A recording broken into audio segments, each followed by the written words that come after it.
when we talk about in the industry, we talk about I don't know if we talk about it so much, right, as the integrators, but we hear so often from sales originators and from installers all the time, customer experience. What do you mean by that? What do you mean by customer experience? Yeah. And what I think of today, and I think I'm going to talk about this for a little bit, but I think they just use it as a buzzword. I don't think they really know what that means. What does customer experience mean? What experience is the customer actually getting? So if you had to encapsulate that, Pat, right now, what do you think the experience is today for the consumer when someone goes solar? Yeah. One, I'll agree that people use that as a term, but don't really dig in to understand what that actually should mean for their business. And I think we talked about this on our SolarConnect a few weeks ago too. A lot of people just saying how important it is to think about the long game. You're establishing a 25-year relationship with the customer. And I would say 90% of installers do nothing with that. So are they establishing a 25-year relationship? I think that's the idea. Hey, we're giving you solar. You're going to pay your bill for 25 years. If it's a finance, they might actually be performing the service or they're going to offload that service. Regardless of if they are establishing a good relationship or not, they should be. Like it's the perfect sale to establish a 25-year relationship. Yeah. I think what I'm taking away from this is that the consumer believes that they're getting a 25-year relationship. Yeah. But I'm a sales rep. I go knock on your door. Yeah. The day after you sign that sucker, maybe after install, 99% of us, I don't talk to you again unless you're giving me referrals. Installer, and my installers out there like, Spencer, don't say this, but am I staying in business for 25 years? Yeah. Probably not. Probably on average is 4 to 5 right now. Yeah. That's the reality. So now the consumer is getting sold on a 25-year experience. Sales company is not there. Installer is not there. Who's going to be there? Finance is going to be there, right? Because they got to get their money. Yeah, got to pay their bill. Got to pay their manufacturer because they're using their app.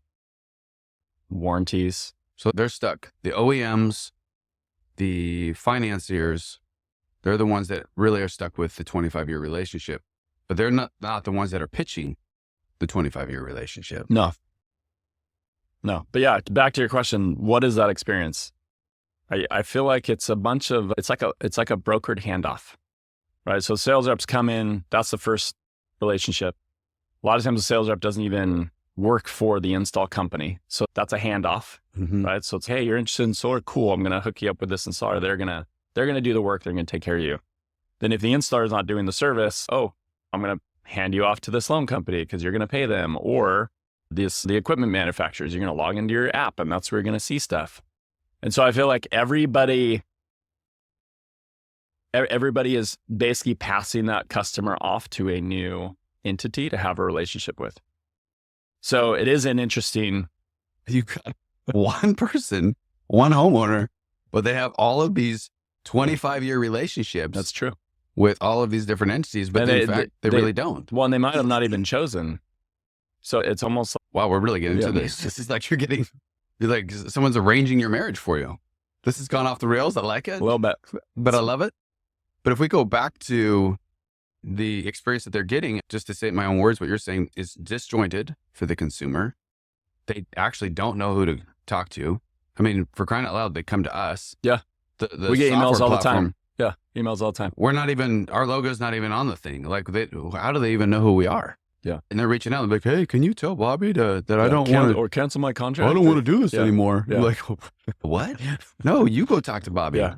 And hey, it's installed, but I'm not even able to turn it on yet. We get emails like that all the time. PTO or this or that. I'm like, what? Mm-hmm. So like, where are these people going?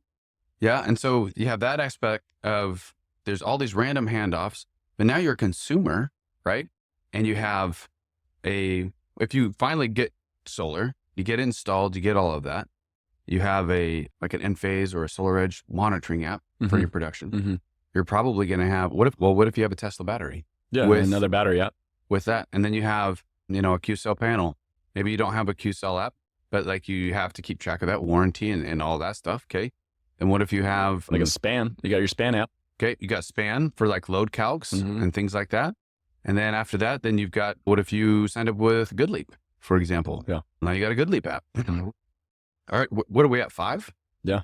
And then now you have these different interactions. How's the sales representative getting a hold of you? Maybe you have to get the referral now because now you're getting mine for referrals. I mean, you could have, and then when you're paying your bills for the utility, like you could have 5, 7, 8 different apps as a consumer. Congratulations. You win solar. Hey, I'm giving you 9 apps. Yeah. It's like a bar mitzvah party. You have so many different apps. That's actually no correlation there, but you have. I was wondering where you're going with it. I really wanted to tie in that for David Schomburg from Goodly, but I couldn't. But you have all these different apps as a consumer. So your experience really is disjointed. And none of these apps talk to each other. They're not like, oh, look at Patrick Bennett. He lives here and he has this. So I should tell, oh, he's got a battery and let's all talk to each other and let's all make a seamless user experience for him. No one's doing that. Nobody. But back to where you started though, customer experience. Yeah. Yeah. So the customer experience is trash. Yeah, it is. I think there are a couple companies out there that I've seen that really go above and beyond and over communicate and do a great job with the consumer. If you were running an install company, and we just talked about this crappiness, what would you do to make it a great customer experience? You would probably hire lots of people. I mean, that's what they do. Yeah. You hire a big bodies. old team, bodies, right? Because programmatically, there is no real one ring to rule them all. Even as cool as we think we are at Enerflo, we can't stitch all 5 or 7 of those things. None of those post-install apps. No. We can't do that. And I think there's some groups out there that are starting to do that. I think Sunvoy is starting to do stuff like that. I think maybe Bodhi is. I don't know a lot about Bodhi. I think there are some tools that are taking a look at that. I know that we're taking a look at that, but is anybody actually doing that and crushing that and then having that a great experience? But if we go back to the prior question of what as an installer would I do? Well, today we're hiring bodies, people to call you, to talk to you, send out mailers, find out what your birthday is, send you a postcard. There's a couple groups that do that. Not a lot, very few. There's some groups that go above and beyond, and they're trying to make sure that your home is holistic. So they're like doing installation. They're making sure that your HVAC is taken care of. Because if you go to someone's house, for example, this is a whole other tangent on this we'll do for our second podcast. But a whole other tangent is this great. You just put solar on someone's house, right? You help them get 10 cents cheaper electricity. Great job. I equate it to this. If you have a car and you got a hole in your gas tank, right? Are you going to go out and worry about getting 10 cent cheaper gas? Or are you going to plug the hole in your gas tank? But you're obviously going to plug the hole in your gas tank, right? Everybody's homes are super inefficient from their HVAC systems, insulation. You got the heat pumps that you can use. There's all kinds of things, pool stuff. There's all kinds of stuff that's making your home super inefficient, but we're focusing on the generation and not the storage, not the distribution, and not the usage of the electricity in the home, which I think is also another topic we could talk about, is how batteries play into all this and the battery experience for the consumer. But there's so many tangents we could go on, but just to help me focus my ADD on where I wanted to talk about, it would be about how can we as an industry, but just as an installer, how can I give a consumer a better experience? Because let me tell you what I saw from Felicia. So now we have someone who got installed in 2021. Okay. Fast forward 3 years. That installer is no longer in business. Mm-hmm. We call that affectionately a orphaned account. Okay. And so this account now doesn't have, and this installer, by the way, promised you that you'd have a 25-year warranty and I'm going to do all this, production and all these guarantees. You're gone. Mm-hmm. So none of those guarantees are valid anymore because it's only as good as the company. So that's one piece. You probably should be working with an insurance company like a Solar Insurer, or Midian has stuff. There's other companies there's probably 4 or 5 of them that I know of. Yeah, there's third parties right now that you can work with. But these companies are reaching out, or these consumers are reaching out to Felicia. And they're like, hey, who can help me? And I'm like, they're reaching out to us? And they're like, yeah, they're reaching out to us for what? They're like, what if, like when they need maintenance or help with their warranty claims or this and this and this. So these consumers, their experience is not good. And they're on an island, and people wonder why we're getting a worse name in the industry right now. With solar is getting a worse name. It's because even if you sell it right, because of how disjointed some of these back-end processes are and support systems, this consumer is going to be stranded on an island. And now this is not a positive experience. So these people reach out to Flacia, and then Flacia says, hey, here you go. Let's connect you with this installer that can help with maintenance, or this person that can help with this and that. What if we just made it? So I asked this question to the board. I was like, what if we just made it so everybody just in Florida had to have a customer portal, like an app that the customer can use. So when Joe Schmo, who sold it, is gone, the installer goes out of business or merges with somebody else or not taking care of that contract anymore.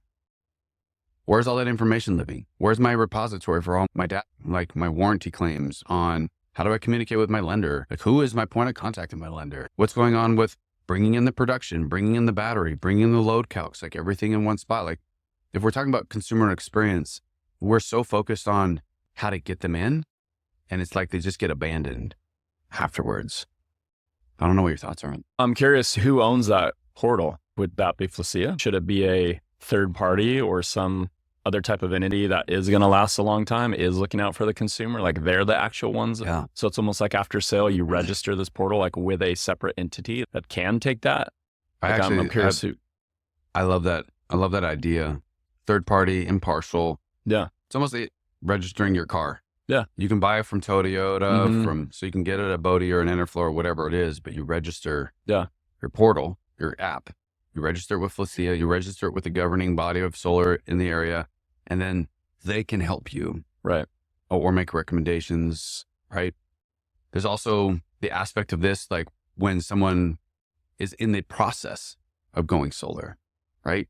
So you go and you get a dividend loan or a Good Leap loan, right? And then the installer goes out of business.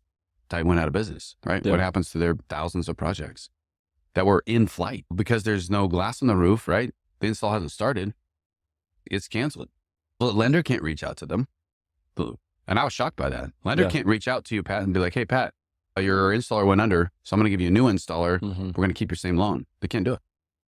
So if they have a tool, though, that you can do that, I mean, I think it's so important that we should be, people talk about, I hear in podcasts all the time, consumer experience, focus on the customer.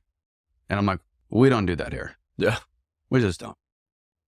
Yeah. I think if it was impartial though, where you go on there and you're like, okay, what problem do you have? It's my installer's gone.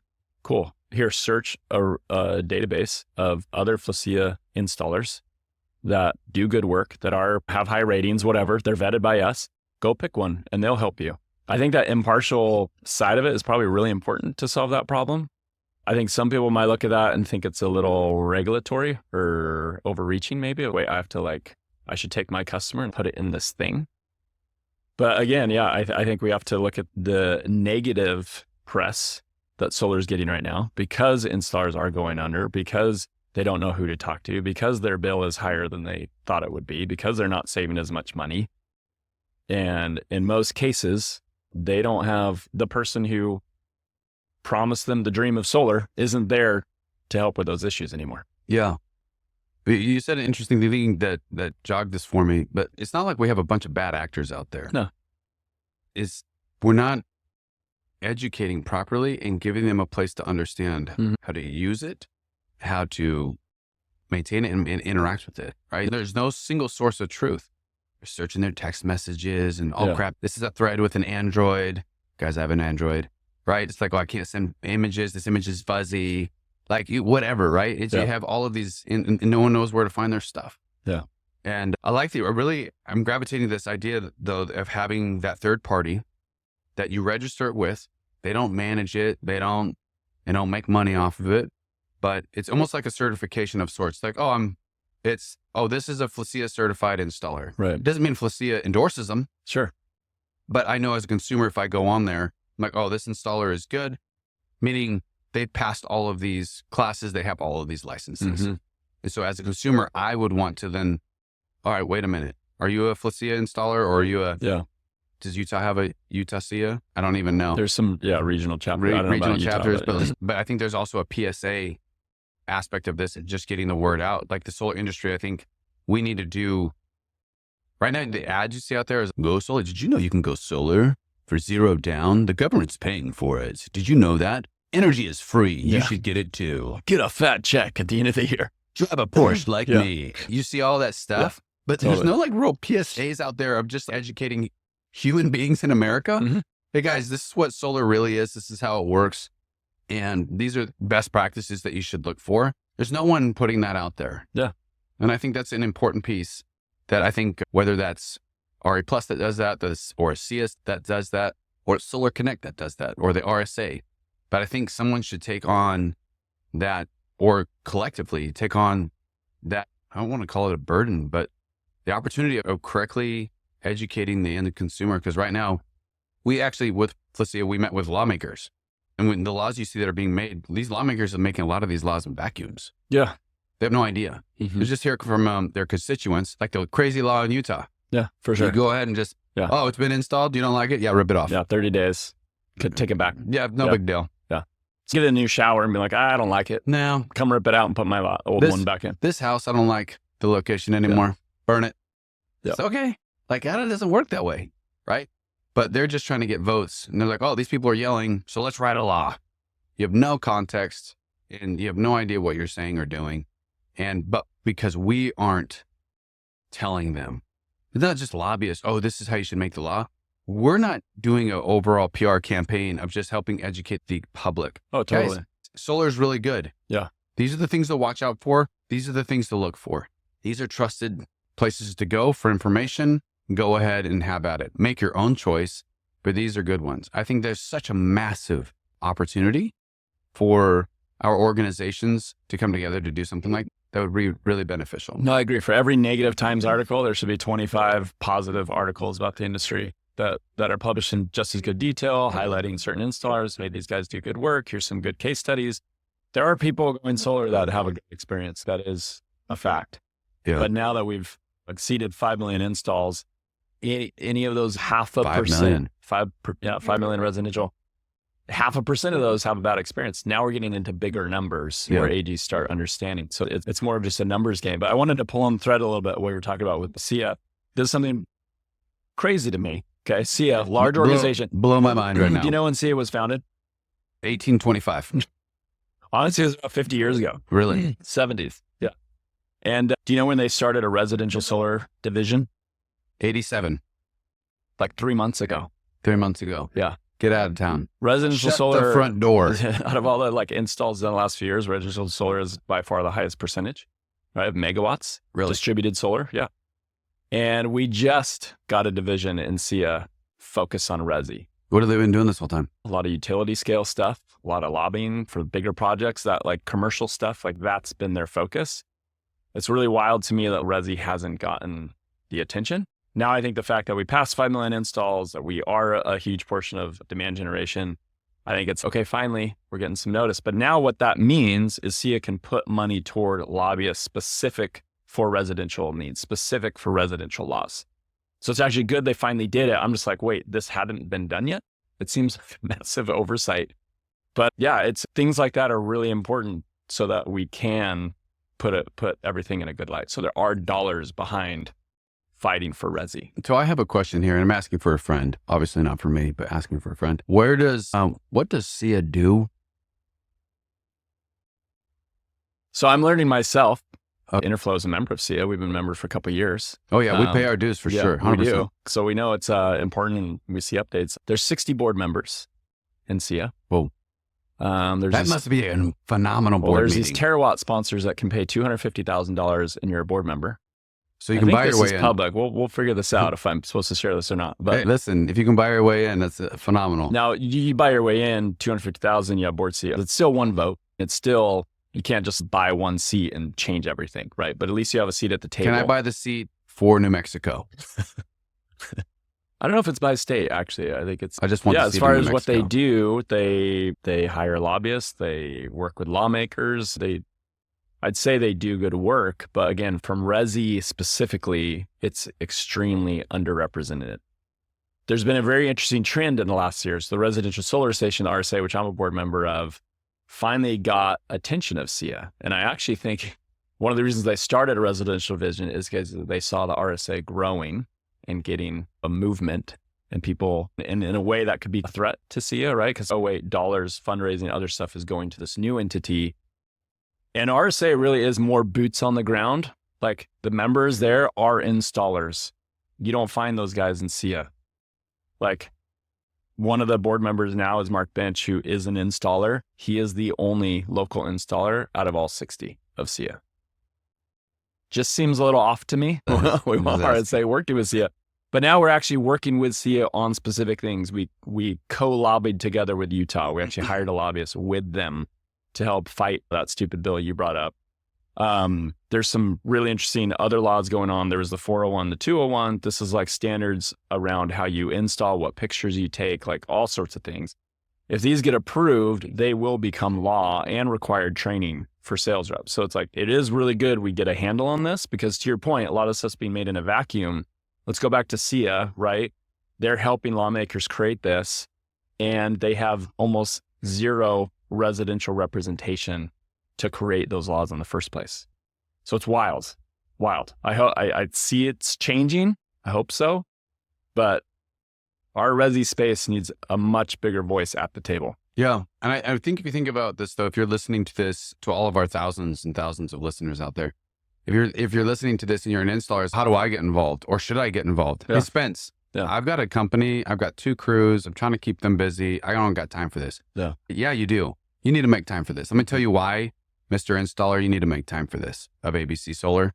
Because if you don't, the law train has already left the station. Yeah. No, it's for sure. It's just traveling down the track. Oh yeah. Now, if you want to be able to influence where it stops, how it stops, and what it's carrying and all that kind of stuff, you need to get on board. If you're not on board, you're going to miss the train. And guess what? They're going to make laws without you, and you're not going to have a voice in it. So how do I get involved? I didn't really know this until I got more into this on the board, but how do I get involved? You have local chapters of SIA or other solar associations, and find the one that best fits your business and personality and that will represent you. Get involved. There's probably annual dues, probably ranging anywhere from $250 to $10,000 that you can pay. Chip in. Mm-hmm. Okay. Yeah, This helps pay for lobbyists. This helps pay for people that are going out. I volunteer my time. You volunteer your time. If you can volunteer time, be on a committee, volunteer your time, right? But get involved. Every installer should be a member of some kind of association, should be putting forth, they should have a budget of, hey, every year I'm going to put in $1,000, $5,000. You can afford not to do it. Yeah, you can't afford not to do it. That's the best way to say it, because these things are happening right now. And it was brought up. I could not believe there's a real battle going on. I was shocked. The stories I was learning, like, oh yeah, this legislator and this senator did this, and they had this grassroots campaign where they were like sabotaging us. They had a spy over here. Yeah. And I was like, what? No, they're joining Facebook groups. They're joining Reddit forums. But it's not really the politicians. It's the utilities versus the solar associations. Yeah. You guys, the utilities have billions of dollars. Okay. And they can buy votes and they can buy measures and they can write whatever the freak they want. They've been doing it. Yeah, you saw what happened in California. They've been doing it for almost 100 years now. They'll continue to keep doing it until someone stops them from doing that. So everybody's got to participate. You can't be on the sideline anymore and be like, oh, I just want to make a few bucks. No, if you want to be in this industry for more than a year, you need to jump in, you need to contribute, whether it's your time, it's your money, whether you help marketing, whatever it is, education, everybody needs to get involved. So when a lot of these laws too are like, if you just look at the democratic process, like in Utah, like someone puts forward a bill, there's then a hearing and the public can join. And that is a perfect example of showing up and showing everybody in that room that you care. Yeah. Because a lot of people do think that installers and sales orgs are just in it for the short pop. But it's like you show up in a room saying, this is what we care about. We are trying to protect the consumer just like you are. But some of these things are overreaching. Let me give you context, be part of the discussion. That's like a huge thing anyone can do. That's a massive thing. I also think I just learned recently that's a late stage thing actually. Oh yeah, by the time it's 80% baked by then. By the time it's out the floor, they're just ready to say yay and nay. And we're in the, no, don't do it. Yeah. Wait a minute. But with Utah though, they were ready and there were enough voices in the room that is, okay, we need more time. And they retracted that day. Good. And so they went back, and 3 days later, though, right back at it. And so you have to stay on top of that stuff. That's a great use case, an example of that being effective. It's even more effective to get involved with the legislation and create relationships with them prior to that. Totally. And say, hey guys, we're doing this. You help them. And a lot of these people, they're like, it sucks, but this is the way it is. They're pay to play. Some of these people won't show up and go to a meeting with you or do an event or speak unless you give them $5,000. Yeah, for sure. I was like, really? You got to pay a politician to come and speak at an event? I was like, or servants of the people? They're like, yeah, that's just the way the world works. I was like, oh, cool. Crazy. Guys, we all need to make donations. We all need to be involved. I know that we're running out of time. There was one other quick topic I wanted to touch on just from that, but it was orange button. Not the green button, orange button. Yeah. They're both important colors for buttons. There's orange and Sort of way. green. Yeah. Would you actually like to tell the listeners the difference between the two? I would. So green button is more of a national standard of the format of interval data. I live here in beautiful Southern California. I pay to SoCal Edison.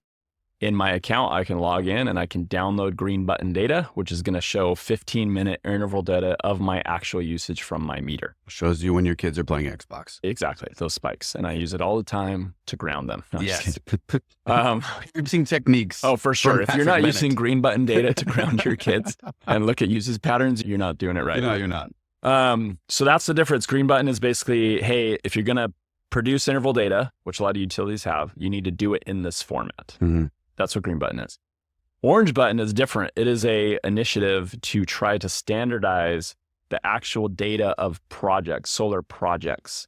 So if I'm a data company, CRM, whatever, and I want to send a job to you, it would have a format that's universal across the industry. That makes passing data between entities like Solar App or a CRM or Enerflo, whatever, makes it easier because we're all speaking the same language. Interesting.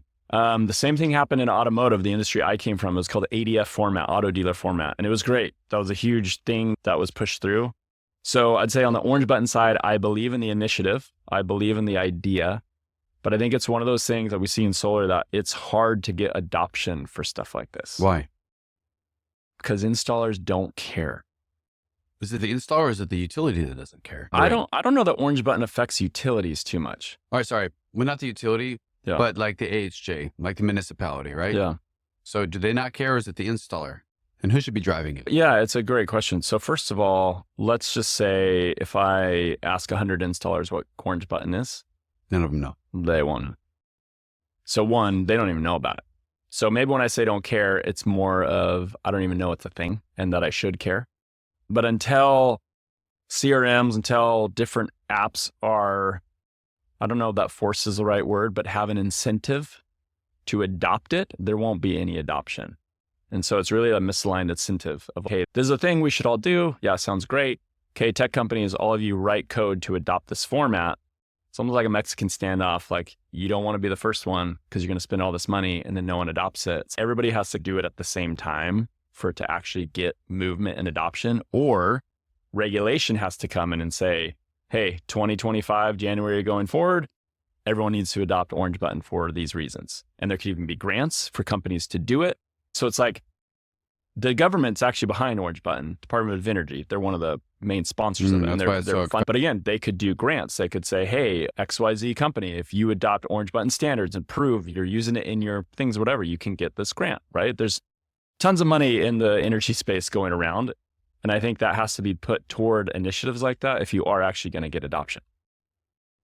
Yeah. I know in Florida that they're talking about doing it. Like Felicia wants to go and get more adoption for orange button. But I just Why behind that? What's the drive? What do they think the benefit would be? Because you have such a hodgepodge of timings and standards when it comes to permitting. Mm-hmm. One place is over the counter, the other place is next day. The other place will it could take you a month or two. Who knows? And then also it depends on who you're working with that day. Are you working with Bob or are you working with Robert? Yeah. Robert, he sucks, right? He hates you. Bob likes wine. Bob loves wine and Jack Daniels, right? Yeah. Shout out to Craig. So it's that's really a lot of the secret sauce I have found from installers. Yeah. it's not doing the install. It's who they know at the permitting departments and the relationships that that local they have. knowledge. It's that local knowledge and relationships that they have that they've been cultivating for years. So also when people, it's a whole nother topic we can talk about another time, but it's like the national installer versus the regional, local installer, like the pros and cons of that. Very interesting topic. But yeah, I'd love to spend more time on Orange Button, but we are running out of time today to have that further discussion. But I believe that it is something that's very important that would really help our industry, because if you go look at like Australia, for example, I like to use them as an example for lots of things, but you can buy a solar system for 85, 90 cents a watt. Buy with a credit card. No financing, or TPOs. Swipe it. Yeah. Less than a laptop. No permitting. You just put it up. Yep. You're done. We create so much freaking red tape and process here that we're charging $4 or $5 a watt. We have to with all the red tape and process. Yeah. I think there's a case you can get down to $250, but still the duration and everything else, you got to be profitable. This isn't a charity, right? Even though it's a noble pursuit that we're doing, we're also trying to make money and provide for our families and our dreams and all that stuff. So yeah, it's a noble pursuit. It's something that needs to be done. I don't know how well it's being executed. It's something I want to personally learn more about and see how we've been part of the working group on Orange Button. I will say that when you say we have been, so we have a spot, someone from Enerflo usually joins. Yeah. And we'll join the working groups. And I will say the people showing up every week, they are trying, but it's been a slow moving thing, right? Some of these things just have to move faster. Like molasses slow. Yeah.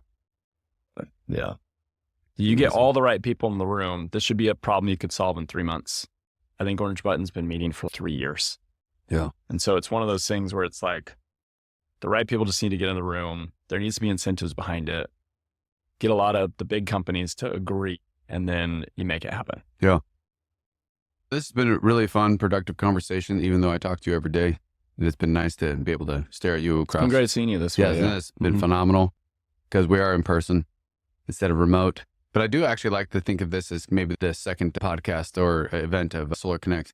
It actually is a cool topic, though, that we've been talking about. And look forward to the next one. Sounds great. Signing off for now. Copy that. 10-4.